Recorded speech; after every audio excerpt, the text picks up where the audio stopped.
I have easily composed over 20 pages of notes as I have been watching game 1 and 2, and every time I sit down to try to make a video, and I've tried to make several different videos several different times each time, and it's just a big old mess. But this is my casual channel, it's supposed to be fun. So I'm going to set the notes aside, not look at them at all. I'm just gonna prattle off my thoughts when I consider a specific scenario. So join me as I consider in this video, Joel's moral conundrum. Hey, this is the Sword and the Pen Reflections. It is my casual alternative to that channel. So when I first started looking at game 1 and 2, people told me that, by the way, when you get to game 2, they're gonna try to tell you that what Joel did in game 1 was the morally wrong choice, that he was a bad guy for doing the wrong thing in game 1. And now that I have consumed all of game 2, and I have consumed the uncut versions, by the way, so when people go, well, you watched an abridged version, I don't think that's necessary to make this decision here, but also I have watched the uncut version, actually a couple of different ones, because I've gone back and forth between various uncut gameplay throughs, whatever that stuff. But yeah, so now that I've watched it, I don't think that's what game 2 is trying to do at all. Game 2 is not trying to say what Joel did is wrong, but what they are trying to do is say that some of the characters in game 2 believe what he did was wrong. And I think that is the major issue that a lot of people have with this, is that we don't believe that they would actually come to that conclusion. But so we're gonna look at Joel's moral conundrum here, and then how it affects game 2. So you're gonna see me looking off in this direction. That's because I have a chair here, which I just store stuff on, and I'm just imagining the scenario sitting on top of it for some reason. So that's what's going on. But before we get into it, please like, subscribe, and comment, even if it's just with an emoji. It's totally free for you. And for me, it actually might make me some money with all the commercials and stuff they put on these videos. Otherwise, if you're feeling generous and you have the means, check out my Patreon, Ko-fi, or hit the money heart thanks button down below. You can become a subscriber even for just $1 a month, or you can leave me a one-time tip even for just $1, and it all goes a long way with me. So that's it, let's go. All right, so I'm gonna look at the scenario, and first I'm gonna reduce it to the most black and white state possible. Because I think if you look at the Fireflies and you say, oh, they were definitely going to make a vaccine and they were gonna save the world if they could kill Ellie. I don't think that's very realistic. I think, like, consider this. They would have to not only be 100% certain that by cutting Ellie's head open, which they don't know what they're gonna find in there, they just think they know what they're going to find. They're going to cut open her head, then they're going to be able to see how she became immune, and because of that information, they're going to be able to make a vaccine. First of all, the technology to make a vaccine is wild. Then they're going to have to be able to mass produce a vaccine, and then they're going to have to be able to mass distribute this vaccine across the country, across the world. And then we're going to have to believe that the Fireflies, who have already been proven to be corrupt, and they believe in the ends justify the means, and they view certain groups as evil, they're going to have to be willing to distribute the vaccine to even their political enemies. Those are so many factors working against the success of this and the idea that the Fireflies are the right ones to do this. I mean, if they got one doctor only, and how old was he when the pandemic hit? Like, he was such a genius before 2013. I mean, how old what is his name? Jerry Anderson? He's not as old looking as Joel, and Joel looked like he was in maybe his 30s in 2013. I don't know. Okay, whatever. So let's just ignore all the problems with this being a guaranteed saving of the world. And we're also gonna have to put away the assumption that Joel doomed humanity in this. I mean, did Joel actually doom humanity to extinction, or did he just not allow humanity the easy way back to a more comfortable life, you know, by letting them take the life of a child? I mean, who's to say that humanity's actually doomed? People are still having babies and surviving and doing well. Jackson is testament to that. Joel's argument to Marlene was essentially, just because life is dangerous and hard, that doesn't make it okay to steal the life of a child. My life will be better if you die is no more valid of an argument than your life will be hard, so it would be better if you died. Neither of those is a good argument in favor of taking Ellie's life. Plus, if you assume that what Joel did is wrong and that Marlene was right, then the end of game 2 should be hopeless. Abby and Lev should discover that there are no Fireflies on Catalina Island. They should end up getting captured by raiders and enslaved and then die. And Ellie definitely shouldn't get back Dina or JJ, and probably shouldn't go back to Jackson or whatever. Or even if she does, Jackson gets attacked and they all end up dead anyway, right? Let's not forget all the clickers out there. They should just wipe out everybody, really. Because if Joel has doomed the world, there is no happy ending. And if there is a happy ending, then that means that Joel was actually right to save Ellie. I mean, when you get down to it, I feel like that is the simplest way to prove whether Joel was right or wrong, is how did everybody end up at the end of game 2? So if everybody's happy, then he was right. If they're not happy, he was wrong. But anyway, back to the scenario. What do we got? We got the Fireflies versus Joel. What is the role of the Fireflies? I think we can call them society, we can call them government, call them the Fireflies. Their job is the preservation of the many. So we must do everything within our power to protect humanity as a group and then provide enough in order to allow humanity to thrive so that they can prosper and spread, etc. Then we've got Joel on the other side of this, and he is a parent. And we know this because his whole journey in game 1 is about him becoming Ellie's father. And we can throw in there not biological father, but the thing is we had her very explicitly saying to Joel in game 1, everybody has left me except for you. And he was trying to get rid of her then, but then he goes, okay, you know what? All right. When you agree to never leave somebody, that you're agreeing to be part of their family. And then he's given the first test that a parent, the ultimate test that a parent must face, which is, do you sacrifice yourself in order to perform your role as a parent?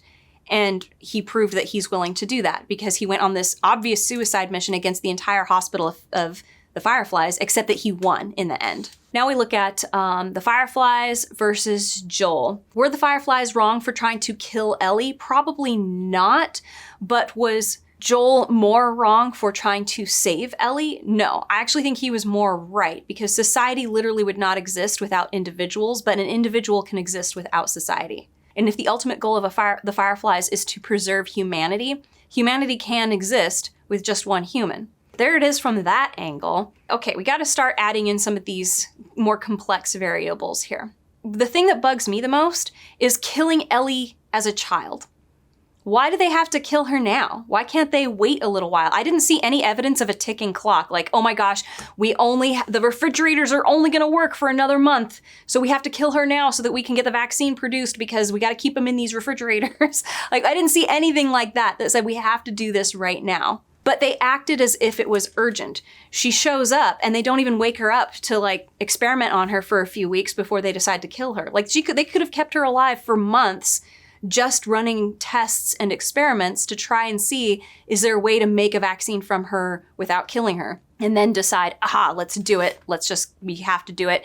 And then they still could have done the same thing where they don't tell her. They're just like, hey, we want you to go to sleep again so that we can run some more tests that require you to be unconscious. And then they just decide to kill her in her sleep. Like they still could have done that, but they didn't. They did it immediately right away. I don't think that there's ever been a society that has done child sacrifice for the greater good that we've thought was good.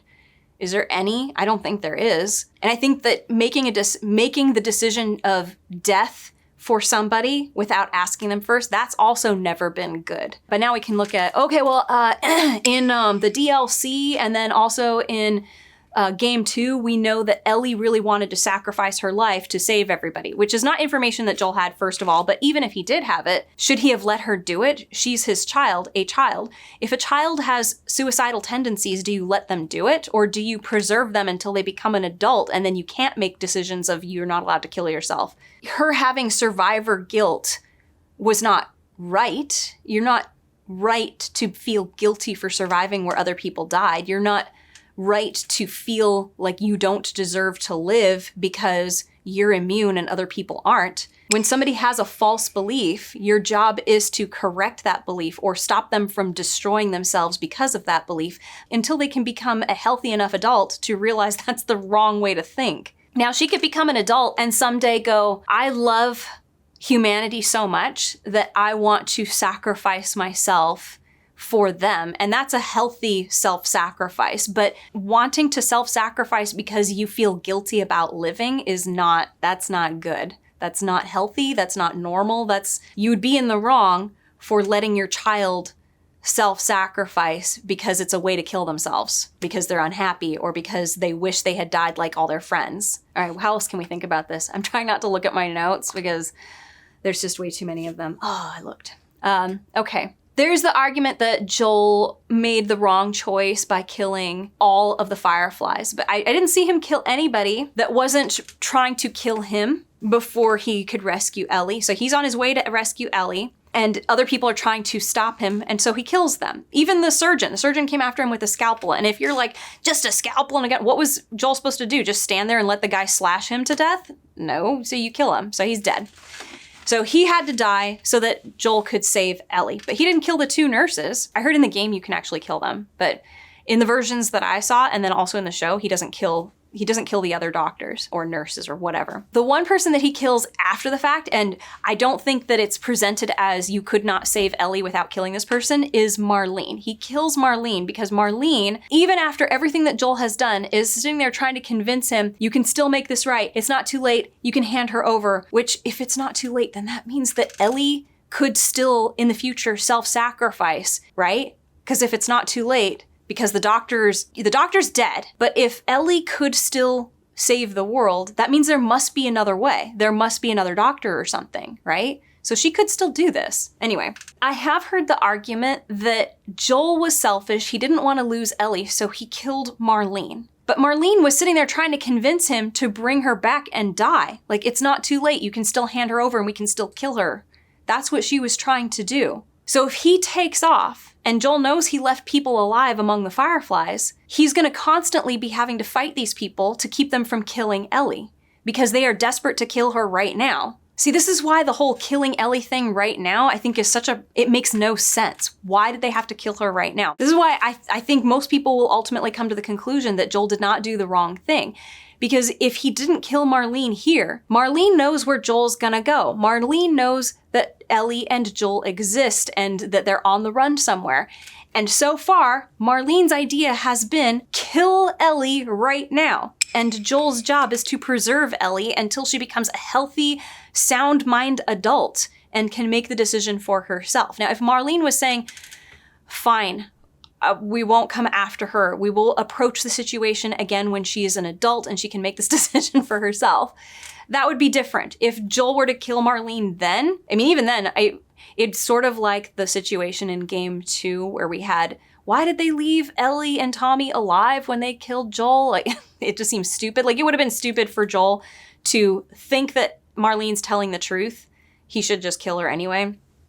But the thing is this, he did everything that a parent is supposed to do in that situation. And now we jump back to Ellie. I've heard a lot of people saying that Ellie was, she had this survivor's guilt and she was waiting for her turn, which is something that was revealed at the end of Game 1. I really wish. The thing is this, okay, I've heard a couple things. Number one, that she really badly wants to save the world. And she believes that she herself can save the world.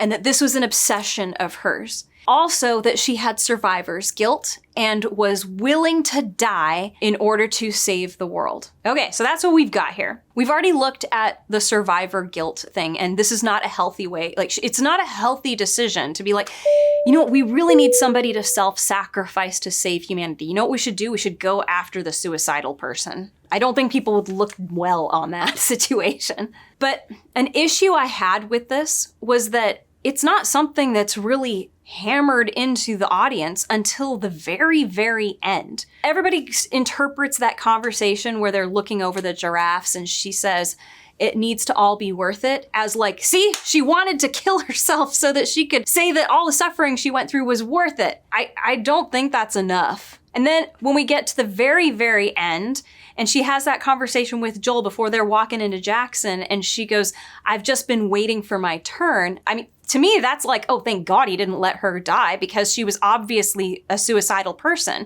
And you don't let a child commit suicide. You can't really have a say over an adult. I don't think we should let adults commit suicide either, but you do not let a child kill themselves, especially your child. Like, you're a bad parent if you're like, oh, you want to kill yourself? Like, oh, okay. Like, you're so screwed up if you think that's okay. But you can't use somebody's suicidal thoughts be the justification for them being killed without even anybody asking them, and especially when they are a child. Like, wait till she's an adult and she can make this decision when she is not only an adult, but also of sound and healthy mind.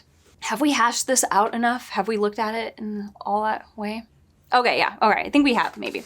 So, all right, now we're looking at game 2. Oh yeah, no. So what I was saying about game 1, it was really only brought up towards the end. Now, if Ellie had this insane desire to, I want to save the world and I can do it, my body can be used as a tool to ensure the safety of everybody and, you know, the thriving of humanity, we should have seen this brought up a lot throughout the game. And I don't recall it being an issue that was brought up a lot. Now, you can take moments and say, well, you can interpret this as meaning that, which is what people did with the whole, it has to all be worth it. What else? What else? I mean, that's a stretch to come to that conclusion from that line.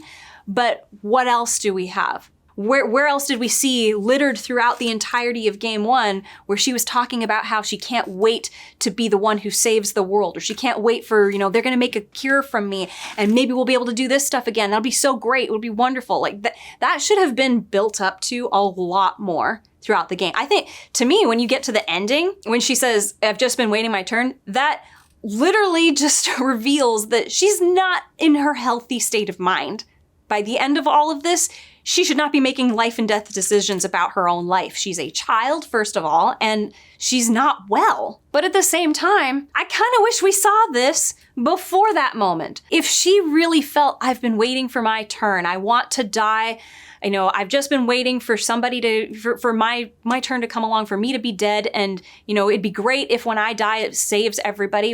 When did we see throughout the rest of the story that she had this mentality, if it is even suicidal? Like, is she? I'm not even sure you could say that she is based on everything that happened before that. Why did she fight so hard against the cannibal guys? I forget what their names was. Anyway, okay. So I think I've mentally done as much dissecting as I can of this situation. But let's go over to the present tense.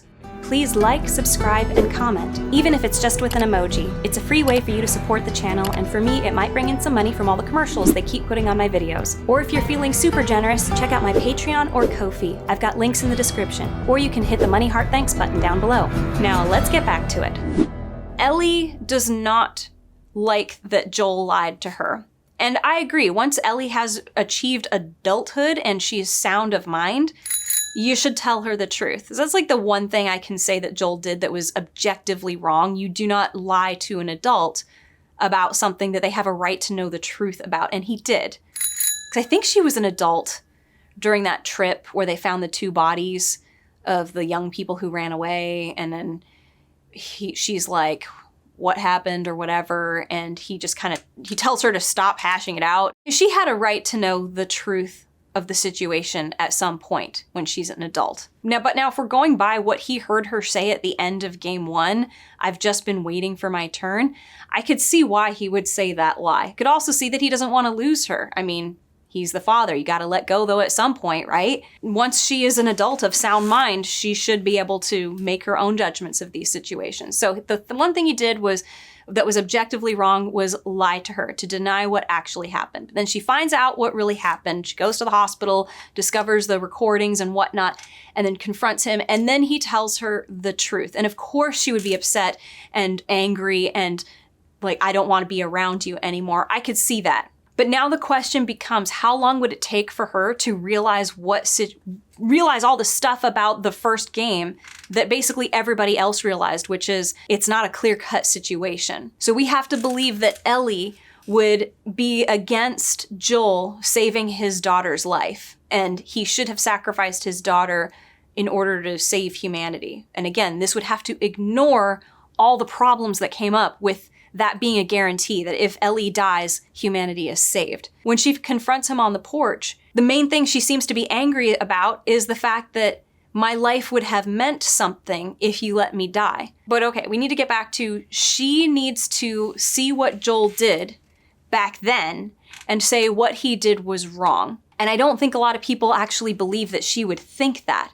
unless she really is mentally ill and suicidal. Because if you objectively look at what happened in game 1, as we have illustrated here, It's not black and white. And actually, Joel was just doing what a father should do. And she is judging him as, you are my father figure. If she doesn't look at Joel as her father, then we go, well, what was the whole point of game one? You were literally fighting for him to be your dad. And then at the very end, you said, please be my daddy. And he said, okay. That was what that was. So we have to believe that Ellie looks back at game one, everything that happened there, and looks at Joel, and even over the years where she's had time to process this and think about it and go through, the philosophy of what the scenario was, and objectively say, I still can't forgive you for what you did. Like, what you did is wrong, or at least wrong to her. Like, she can't see that he was doing exactly what a parent should do and preventing somebody from killing the child. One of the toughest things to believe is that it would take years for Ellie to look at it and that way for that long, that it would take her so long to be able to say, I understand why you did it. And I think that really bothers a lot of people, that they would look at Ellie and go, what do you mean you don't forgive him? And it took you years to even say you'll try to forgive him. What do you mean? I mean, you look at what he did. What he did is what exactly what a father should do. You wanted him to do the God tier level sacrifice. I don't think I've said it in this video, but that's like the God tier choice that Joel was faced, was basically the choice that God made to sacrifice his only son. If you're a Christian, you believe this, then that God sacrificed his son in order to save humanity. It's not a natural choice for a parent to make. It literally goes against the nature of humanity and a parent to sacrifice your child. You would rather sacrifice yourself to save the child, which is what Joel did. He actually made the choice to try to sacrifice, I will die trying to save her. And it was like miraculous that he actually did. Probably a lot of people died in that attempt to save Ellie in the game. But why don't I believe that Ellie would take so long to forgive Joel?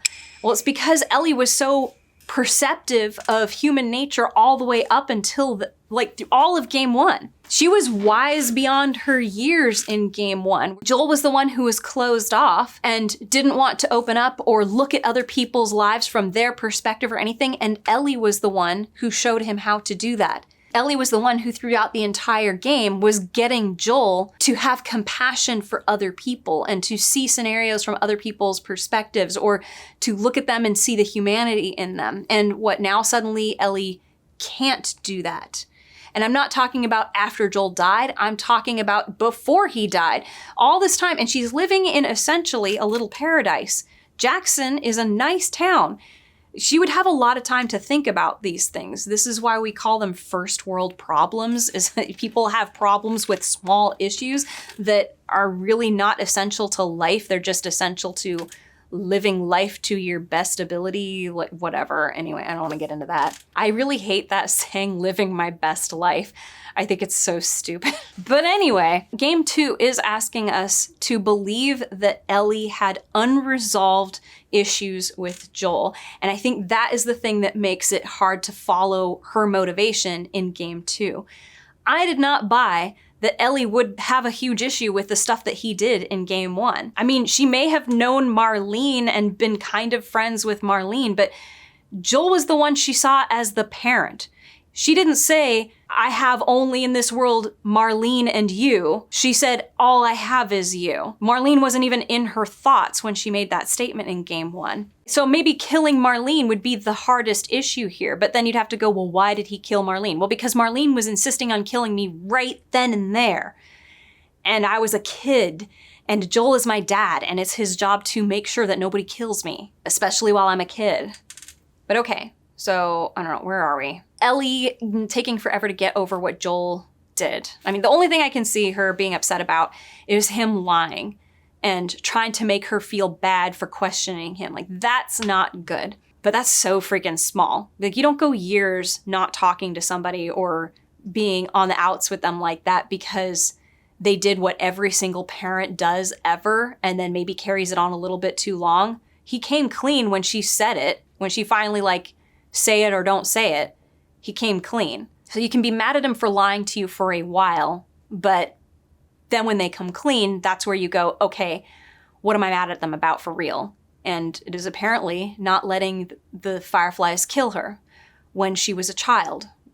First of all, without asking her consent, but then also while she was a child. And then you add in all the other factors, and it becomes even less of a reason why anybody should have let the Fireflies take her. Like, are the Fireflies good guys? Well, we saw from that flashback in the museum that she saw a lot of people thought they were not nice guys. Also, it doesn't take a whole lot of mental processing power to look at the same situation and say, well, wait a minute, the Fireflies lied to me even worse than Joel did. They never told me they were going to kill me. They never even had the fortitude to ask me. Who cares if they knew I would say yes, supposedly? I at least should have been given the courtesy to put my affairs in order, or to have my final moments of life and bless the people who would protect me but must sacrifice me to save the rest of humanity. And sacrifice really isn't the right word here. The Fireflies are absolutely cowards and thieves. And you can't be angry at Joel for lying to you to save your life, but not also angry at the Fireflies for lying to steal your life. It's stealing. Taking something from someone for yourself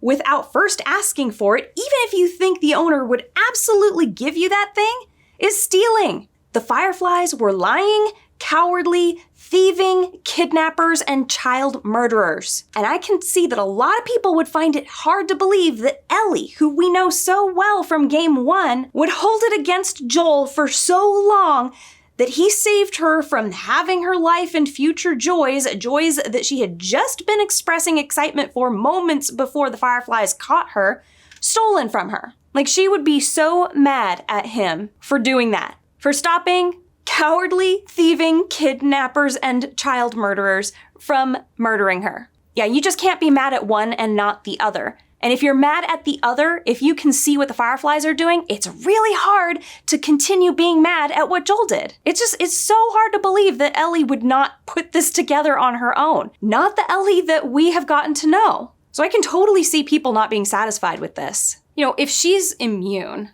why, and she's upset that she didn't die to save the world, why doesn't she go tell people, hello, I'm immune, maybe you can make a vaccine out of me? Why would she not tell people? This is a little hypocritical of her. Why is she keeping it a secret that she's immune? If she doesn't tell anybody that she's immune, she doesn't give anybody the opportunity to make a vaccine. So she would rather the vaccine never gets made than her maybe get killed by somebody who just decides to kill her in order to doom humanity. No, it's just odd. Nobody knows she exists as an immune person. See, I feel like this is probably why a lot of folks had issues with believing Ellie on her mission. Anytime that, if the reason she is going to get revenge is because, well, he's my dad, well, then anytime that she was facing other people I love, their lives are being lost or put in extreme danger, she should have turned back. And that should have been I get it. Am I going to sacrifice Dina for revenge? No, because I love Dina. Am I going to sacrifice JJ? Leave them and go off? No, that doesn't make sense. Okay, am I going to sacrifice Tommy or Jesse? I mean, hell, Jesse was the only one who actually died. I mean, she probably thought Tommy was dead. When he got shot in the theater, I thought he was dead because I saw the side of his head explode. Turns out it was just his temple, because it went out through the temple and out the eye socket, whatever. Okay. But basically, any time that the loved ones, her other loved ones, would have been in danger because of her mission to go and get revenge, we would immediately not be on board with that anymore and go, you're insane. You're a crazy person, and everybody should go and survive without you because you're a danger to everybody around you. And it doesn't make sense that this would be the driving factor in her going and getting revenge. When I brought this problem up in other videos, the response that I was getting from folks in the comments was that, well, it wasn't just about, revenge. It was also about she did not forgive Joel. She didn't have the chance to forgive Joel for what he did. And that's why she's so upset that Abby killed him, because she killed him before she could forgive her. So her anger and her drive to go and get revenge is dependent on, I did not forgive Joel. And I think we just discussed why that seems like it's a very weak, you couldn't forgive him. You, Ellie, the one who was so compassionate and empathetic and perceptive and wise beyond her years through all of game 1, the one who actually inspired Joel to open up and think a little bit more about other people and how his actions affect other people and how other people's actions may have a motivation that I should be compassionate about. That Ellie, after Joel dies, I could see how your brain gets screwed up and stuff. But what I'm saying is before he dies, it took you that long? You went that long before forgiving him? And then after he dies, everybody around you is dying. I guess, Ellie's just insane, so she's going after Joel. Like, okay, we can use that as an excuse, but it's not a very compelling excuse or a very compelling motivation for her to keep going, because we've already established that her not forgiving Joel is kind of weak. So then we go, okay, well, she has PTSD. All right, that is not a strong motivation. That's kind of a, what is it? We call it Deus Ex Machina in writing, when something happens that is not inexplicable, but it's something that happens that alters the course of the characters or the story. And it does so in a usually abrupt way, and a way that breaks the machine or breaks the logic. This causes this, which causes this, which causes this. And it sets things in a logical progression. So when we get to this moment where Joel dies, we say logic is now non-existent. So all of this logic that we've had up to it suddenly goes out the window. And then you can actually literally do anything with your character beyond that point and just chalk it up to, well, she's got PTSD. And so she's not right in her head. And that's just not very satisfying. It's never been satisfying. Now, if you want to write a story literally about how that happens to people who have traumatic brain injuries or have PTSD, fine. But don't be upset when people say, well, all this other logical stuff that you've had that happened before it, you've kind of broken the pattern now, and now you have a story about somebody who makes no sense. I mean, would it have made any difference if Dina and Tommy had died? I don't think it would have. I think that if Tommy and Dina died, she still would have gone off on her insane revenge mission. But then we get to the very, very end, Ellie killing Abby or trying to kill Abby. And to me, I go, that doesn't make sense that she didn't kill her. Why would it be that she can't kill Abby, but she just killed a whole bunch of rattlers? She abandoned Dina and JJ. And she thought Tommy was dead. I guarantee she thought Tommy was dead after that moment in the theater when she ran off and Abby came after her. Hell, she could have thought that Dina was dead when Abby was smashing her face into the ground. Which, by the way, how did they get home after that? And everybody can say, well, they must have waited and healed. How did they eat? How did they fend off any infected, if infected are coming after them too? How did they get past infection? How did their injuries, anything? Anyway, there's so many holes in this story. I think it's great probably as a game, but when you're just looking at the writing, it doesn't hold together very well. It's probably more good than bad, but it's bad enough that I could easily see just like, nah, it's not going to be something that people believe. Like, not everybody is going to follow this and believe it, especially if they're not playing the game. Like, I wonder how many people who love it are people who did not play the game, they just watched it. Here's the deal. Dramatic shifts in storytelling, especially in their characters, need to be believable. And this believability is created by exploring the process of the shift. For sudden shifts, building up to the triggering event is also necessary. The stronger the buildup, the more dramatic the shift can be and still be believable. In the case of Ellie, the exploration of the process of shifting is largely left to the interpretation of the game player, which we've already talked about before.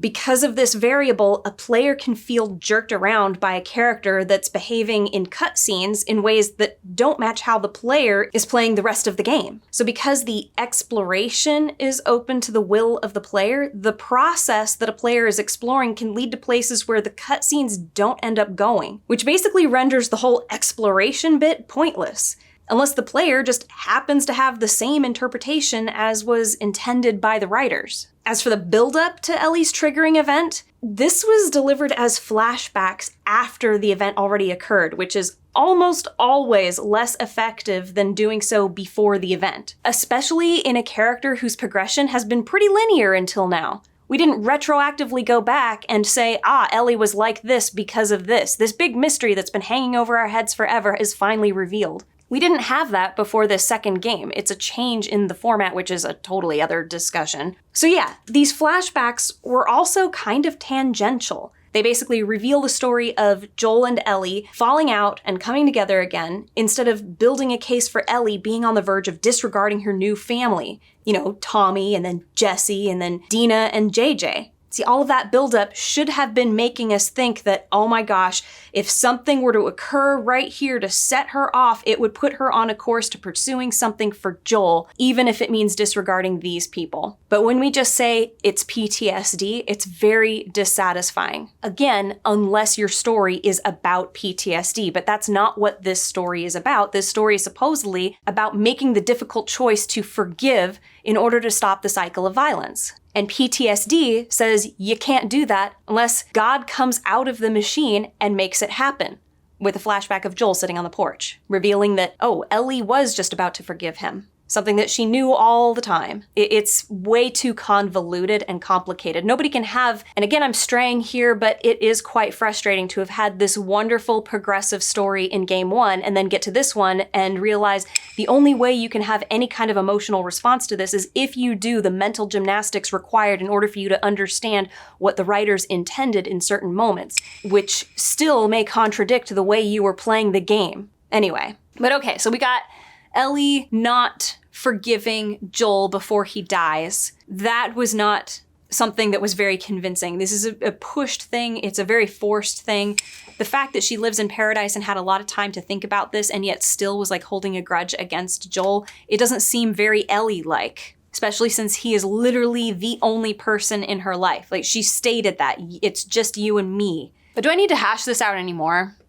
I think I've gone through most of it. We've got Ellie. I've brought up that she had PTSD, and so that could be why she didn't stop her revenge mission and why that would be dissatisfying to people who are looking for a logical progression in storytelling. And we're only talking about Joel's moral conundrum. We're not talking about anything else in the storytelling. It's just Joel's moral conundrum and how this was a driving force in the characters for game 2. I think that people are dissatisfied that Ellie believed what Joel did in game 1 was wrong, that it took her so long to consider the possibility that he didn't do the wrong thing. I would guess that the same people who were satisfied or who were dissatisfied with the ending of game 1 were also, every time there was a flashback, going, you still didn't forgive him? You still didn't forgive him? And then you get to the end and it's like, wait, you did forgive him, or you did start to forgive him? So you were just mad that you didn't have the time to actually forgive him? So you should have forgiven him earlier, back when you were living in paradise with him, and you, who used to be so smart, should have thought of this stuff. I think that's probably why. I don't know, maybe I'm wrong. Maybe people were upset about it for other reasons. But when I try to think about